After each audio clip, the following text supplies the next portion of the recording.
बिस्मिल्लाहिर्रहमानिर्रहीम। अस्सलाम वालेकुम नाज़रीन, आप यूट्यूब चैनल देख रहे हैं। मैं इमरान ख़ान हूँ। जो मुस्लिम उम्मा है जहाँ जहाँ मौजूद हैं पूरी दुनिया में, आप सबको ईद मुबारक। और इस दफ़ा ईद जो है वो बड़ी बुझी हुई है, बड़े दुख के साथ ईद मना रहे हैं मुसलमान, क्योंकि उनके भाइयों को, उनके बच्चों को, उनकी बहनों को जुल्म का सामना करना पड़ रहा है फ़लस्तीन में। ये अल्लाह ताला की तरफ से एक तोहफ़ा होता है रमज़ान मुबारक के बाद, लेकिन इस दफ़ा बहुत बोझल है। ना नए कपड़े पहनने को दिल कर रहा है लोगों का, ना कोई ज़्यादा खुशियाँ मनाने को दिल कर रहा है। तो बस ईद आई है, लेकिन उसके साथ एक अजीब सी कैफियत है। लेकिन कुछ अच्छी खबरें भी हैं इससे जुड़ी कि मुसलमानों को होश आया है और पूरी दुनिया ने इस मामले को इस मर्तबा मुख्तलिफ अंदाज में लिया है। उसकी एक वजह तो मुझे ये समझ आती है कि कोरोना वायरस ने दुनिया को झंझोड़ के रख दिया। वो लोग जो दुनिया की चमक के अंदर गुमे हुए थे, जो हर वक्त एक ऐसी शोबिज़ की दुनिया के अंदर, ऐसी एंटरटेनमेंट की और स्पोर्ट्स की दुनिया के अंदर लोग खुबे हुए थे और बहुत बुरी तरह अंगेज थे, उनको सोचने का मौका मिला। लोगों को कुदरत के बारे में और अपने बारे में और इंसानियत के बारे में सोचने का मौका मिला है। तो जब ये पेंडेमिक चला जाएगा, अल्लाह ताला ने झंझोड़ा इंसानों को, तो उसके बाद लोग थोड़ी सी उनकी सोच बदलेगी। लेकिन इंसान बड़ा नाशुक्र है, वक्त के साथ बदल जाता है दोबारा। लेकिन जब अल्लाह ताला झंझोड़ता है तो इंसान को होश आती है। तो ये वो पीरियड है कि लोगों को एहसास हो रहा है कि घर में बैठ जाना, बंद हो जाना, पाबंदियां लग जाना, अटैक हो जाना, ये परेशानियां क्या चीज़ होती है। फर्स्ट वर्ल्ड के वो ममालिक जिन्होंने कभी इन चीज़ों को देखा ही नहीं, उनको एहसास हो रहा है इस पेंडेमिक के आने के बाद कि मुसीबत और तकलीफ क्या होती है, गुर्बत और परेशानी क्या होती है। जब खुराक ना मिल रही हो, जान खतरे में हो और हर वक्त खतरा आपके सर पे मंडला रहा हो, तो फिर कैसे जिंदगी गुजरती है, उनको एहसास हो रहा है। और इसकी वजह से शायद मगरिब में भी आवाज़ें उठ रही हैं फ़लस्तीनियों के हक़ में। हॉलीवुड के जितने एक्टर्स हैं, कुछ खबरें आई हैं, उनमें से अक्सरियत ने फ़लस्तीनियों का साथ दिया है और वो खुलकर कह रहे हैं कि इसराइल जुल्म कर रहा है, ज़्यादती बंद होनी चाहिए। दुनिया भर से ऐसी आवाज़ें आ रही हैं और जो सबसे तगड़ी और बड़ी आवाज़ बनकर सामने आए हैं वो तैयब उर्दगान है। रजब तैयब उर्दगान ने इमरान खान साहब को फ़ोन किया, वज़ीर आज़म पाकिस्तान को, और उनके साथ बातचीत हुई। तो दोनों ने तय किया है कि इस मसले को अधूरा नहीं छोड़ना। इसके ऊपर दोनों मुल्क मिलकर पूरा जोर लगाएंगे, मुसलमान मुल्कों को भी इकट्ठा करेंगे और आलमी ज़मीर को भी झंझोड़ेंगे। कोशिश करेंगे कि दुनिया जो है वो इसराइल के मसले के ऊपर, फ़लस्तीन के मसले के ऊपर एक राय कायम करे और इस मसले को हमेशा के लिए हल करे। तो इमरान खान साहब ने और तैयब उर्दगान ने इस बात का इजहार किया है कि जितनी कोशिशें हो सकेंगी दोनों मिलकर इकट्ठे करेंगे और पूरा साथ देने का पाकिस्तान ने तुर्की का फैसला किया, क्योंकि तुर्की इमीडिएटली जो मेडिटेरेनियन सी है, अगर उसमें से तुर्की वहाँ से गुजरता है तो फिर आगे तिब्बत के बाद सामने इसराइल है, तो वो डायरेक्टली उसके साथ इनकाउंटर कर सकते हैं। पाकिस्तान का डायरेक्टली ऐसा कोई कनेक्शन है नहीं। तो तुर्की ने इस वक्त जिस लड़ाई को अपने ज़िम्मे लिया है उसमें ईरान पहले ही उनके साथ खड़ा है और तैयब उर्दगान ने दीगर हुक्मरानों से भी बात की है। उन्होंने प्यूटन से बात की और प्यूटन को यह कहा कि यह वक्त आ गया है कि सबक सिखाया जाए और एक तगड़ा लेसन दिया जाए इसराइल को और एक आलमी फौज बनाई जाए। जो TRT वर्ल्ड ने रिपोर्ट किया है उसमें एर्दोगान ने आइडिया क्या दिया है व्लादिमीर पुतिन को, उन्होंने ये कहा कि sending international force to protect Palestinians viable idea, ये एर्दोगान ने दिया है कि एक इंटरनेशनल फोर्स को भेजा जाए फलस्तीन में जो फलस्तीनियों का तहफ़्फ़ुज़ करे, और यही एक बेहतर आइडिया है जो इस मसले का हल है। जब दिल करता है अटैक कर देते हैं, जब दिल करता है हमला कर देते हैं। आज से 7 साल पहले इतनी खूनरेज़ी हुई, इतने ज़्यादा मुसलमानों को शहीद किया गया, बच्चों को शहीद किया गया, और क्या कहा था उसने, नेतन्याहू ने, हमारी पॉलिसी है इनकी नस्लकुशी करना, वेलकम टू जेरूशलम। ये हिलरी क्लिंटन को उसने कहा था उस वक्त। तो आज फिर उनकी यही पॉलिसी है, लेकिन इस दफ़ा हैरान हो रहे हैं इसराइली कि ये हमास के पास इतनी ताकत आई कहां से। तो ये अल्लाह की दी हुई ताकत है, अल्लाह का दिया हुआ दिमाग है और अल्लाह की मदद है जो उनके साथ है कि उनके रॉकेट जो हैं वो कुछ निशानों पे जा रहे हैं। इसराइल के पास दुनिया के बेहतरीन एयर डिफेंस सिस्टम होने के बावजूद, जिसका वो क्लेम करते हैं, रॉकेट गिर रहे हैं उनके शहरों में, उनके इलाकों में, उनकी रिफाइनरीज के ऊपर, उनके अहम तरीन मुकामात के ऊपर। तो इसराइल को इस दफ़ा ये जंग कुछ महंगी पड़ी है। हालांकि गजा की पट्टी में और जो फ़लस्तीनी इलाके हैं वहाँ पे तो बहुत खौफनाक लड़ाई हुई है। वहाँ पे तो इन्होंने जो एरियल स्ट्राइक की है, उनके पास एयरफोर्स है, वो लाकर ऊपर से बम्बारमेंट करते हैं, पूरी की पूरी बिल्डिंग्स उड़ा देते हैं। तो वो उस तरह के हथियार तो नहीं हैं फ़लस्तीनियों के पास, लेकिन हमास फिर भी मुकाबला कर रहा है। हमास ने एक मुतालबा किया है। हमास ने यह कहा है कि ईरान और सऊदी अरब अपने इख्तलाफात को भुला दें कुछ अरसे के लिए और आपस में लड़ना बंद करें, एक दूसरे की मुखालफत बंद करें। यह वक्त है, मौका है, इससे फायदा उठाना चाहिए मुसलमानों को और इसराइल को एक पैगाम देना चाहिए। तो यह होना चाहिए कि ईरान और सऊदी अरब एक दूसरे से लड़ने की बजाय, एक दूसरे की टांगें खींचने की बजाय, इस वक्त मुसलमानों के लिए और मस्जिद अक्सा के लिए, बैतुल मक़दस के लिए, अल-कुद्स के लिए इकट्ठे हो जाएं और एक आवाज़ में एक पैगाम दें। यही पाकिस्तान चाहता है, यही तैयब उर्दगान चाहते हैं।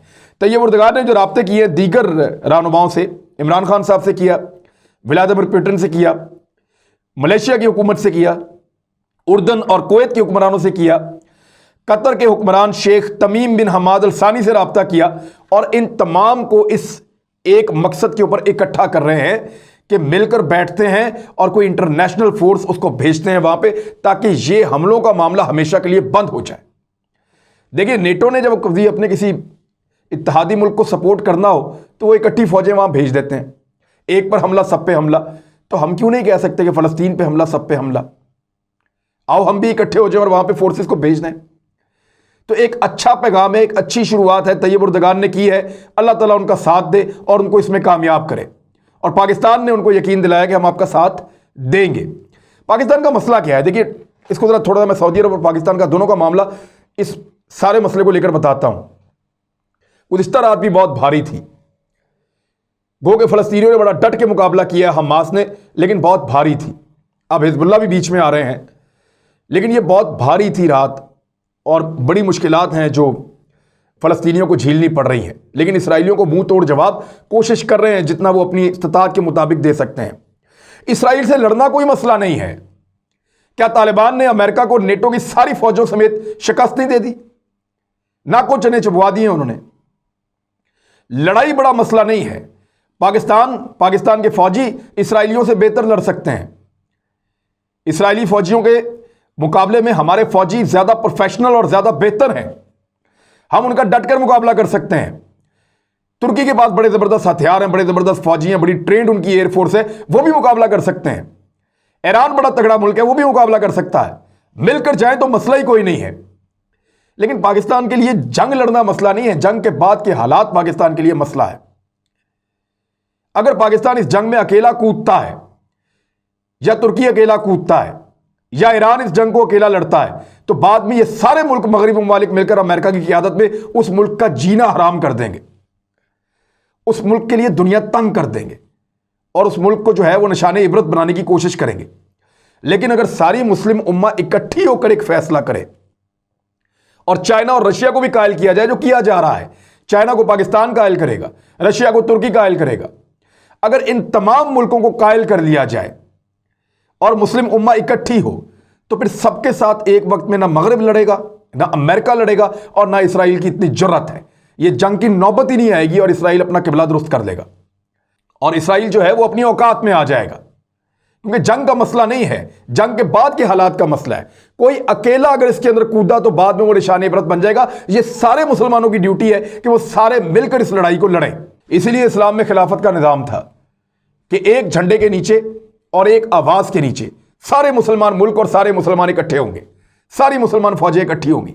वैसे फौज तो है मुसलमानों की, बहुत बड़ी फौज है, लेकिन वो मुसलमानों को मारने के लिए है, यहूदियों से लड़ने के लिए नहीं है। वो फौज बनाई हुई है वहां सऊदी अरब ने, लेकिन वो मुसलमानों को मारते हैं। हाँ, सऊदी अरब और यूएई के बारे में मैं आपको बता देता हूं, अगर ये दो मुल्क अपना वजन इस इत्तेहाद के परलड़े में डाल देते हैं तो मुश्किलात खत्म हो जाएंगी, हालात बहुत हद तक तब्दील हो जाएंगे। और अगर सऊदी अरब और यूएई सिर्फ ये कह दें कि हम सारे मुसलमान मुल्कों को इकट्ठा कर रहे हैं, तैयब उर्दगान से बात कर लें या तैयब उर्दगान उनसे बात कर लें और बाकी मुल्कों को बुला लें, तो इसराइल 1 मिनट के अंदर अपनी सोच बदलना शुरू कर देगा। और उसको मुसीबत पड़ जाएगी कि अब बचना कैसे है। क्योंकि अगर आप नक्शे के ऊपर देखें, मैं आपको नक्शा दिखा देता हूं, इतना सा है इसराइल बीच में, एक तरफ लबनान है, एक तरफ शाम है, एक तरफ मिस्र है, एक तरफ उर्दन है, एक तरफ सऊदी अरब है, ऊपर इराक है और एक तरफ ईरान है। इतने सारे, इतने बड़े बड़े तगड़े मुसलमानों के मुल्क, बहुत बहुत बड़े मुल्क, बहुत बहुत बड़ी आबादियां इसराइल को उड़ा के रख देंगे।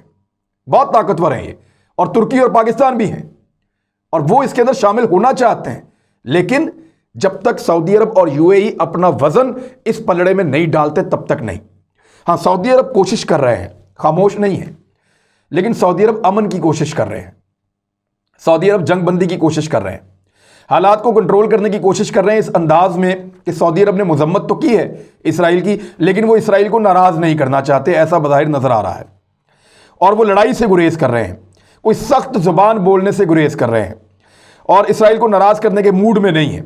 वो अमन की बहाली की ख्वाहिश लेकर मैदान में उतरे हैं। और सऊदी अरब ने राब्ते किए हैं, उर्दन से भी राब्ता किया है और मिस्र से भी राब्ता किया है, ताकि हालात जो हैं वो इसराइल को मजबूर किया जाए कि वो जंगबंदी करे, और दूसरी तरफ हमास से भी बात की जाए कि जंगबंदी की जाए। तो अब हम सबकी बचत इसी बात में है। और जब मैं हम सबकी बचत की बात करता हूं तो हमारे सबके दिल टूटे हुए हैं। मस्जिद अक्सा की बेहुरमती हुई है, अंबिया की सरजमीन के ऊपर जो है वो इसराइल दंदनाता फिर रहा है, यहूदी नाच रहे हैं इबलीस का रक्स मस्जिद अक्सा को जलता हुआ देखकर। हम इन मनाजर का बोझ ज्यादा देर नहीं उठा सकते, इसकी बड़ी तकलीफ होती है दिल को।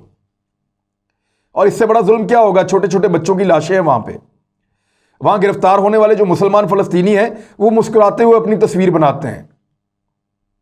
एक तो वो ये पैगाम देते हैं कि कुछ नहीं होता कुर्बानी देने से, दूसरा वो मुस्कुराकर आपकी तरफ देख रहे हैं, आपको वेलकम कर रहे हैं, मुसलमान हुक्मरानों को। उनकी आंखें आपको आवाज दे रही हैं कि देखो हम निहत्थे लड़ रहे हैं, हम पत्थर से लड़ रहे हैं, आप आइए और आकर अपने हथियारों का इस्तेमाल कीजिए। और मुझे नहीं लगता कि इसकी नौबत आएगी। इसराइल को अगर सिर्फ यह पता चल जाए ना कि अरब ममालिक के साथ साथ कुछ अजम ममालिक भी मिल गए हैं, यानी अरब ममालिक तो हमारे साथ खड़े हो गए हैं, अभी तो फिलहाल अरब ममालिक को पोजीशन ले नहीं पा रहे, लेकिन अगर उनको यह पता चल जाए कि अरब ममालिक को पोजीशन ले रहे हैं तो उनको यह पहले से पता है कि पाकिस्तान, तुर्की और ईरान पूरी तरह पहले ही तैयार है। तो इस सूरत हाल में इसराइल के पास दूसरा कोई रास्ता नहीं होगा कि वो बैकफुट पे चला जाए और आपके मुतालबात को माने, या मुज़ाकरात की टेबल के ऊपर खुद आकर बैठ जाए और फलस्तीन के मसले का कोई मुस्तकिल हल भी निकल सके। तो मेरी ये ख्वाहिश है और अल्लाह ताला से दुआ है कि अल्लाह ताला हमारे जो टूटे फूटे सजदे थे रमज़ान मुबारक में, जो हम जितनी इबादत कर सके, जितने लोगों ने एतकाफ़ में बैठा, जितने लोगों ने कुरान पाक पढ़ा, जितने लोगों ने दीन को पढ़ा और पढ़ाया और इबादत की, अल्लाह ताला उनके सदक़े में कुछ ऐसा कर दे। क्योंकि बड़ी लंबी रात है जिसकी सुबह नहीं आ रही, बहुत वक्त हो गया, फ़लस्तीनियों ने बड़ा जुल्म देख लिया, बहुत बुरे हालात देख लिए। तो अल्लाह ही रहम करेगा, वही अबाबीलें भेजता है, वही कोई सबब निकालता है, वो बहुत छोटे और हकीर अनासिर से बहुत बड़ी बड़ी बलाओं को तबाह कर देता है। तो मेरा मौला ही कुछ करेगा, हम उससे दुआ कर सकते हैं कि वो हम सबको इकट्ठा करे और एक पैगाम देने की तौफीक दे। तैयब उर्दगान ने इसका बेड़ा उठाया है, अल्लाह ताला उनको इसकी जज़ा दे। अपना ख्याल रखिएगा, अपने इस चैनल का भी। एक दफ़ा फिर आप लोगों को ईद मुबारक। अल्लाह हाफ़िज़।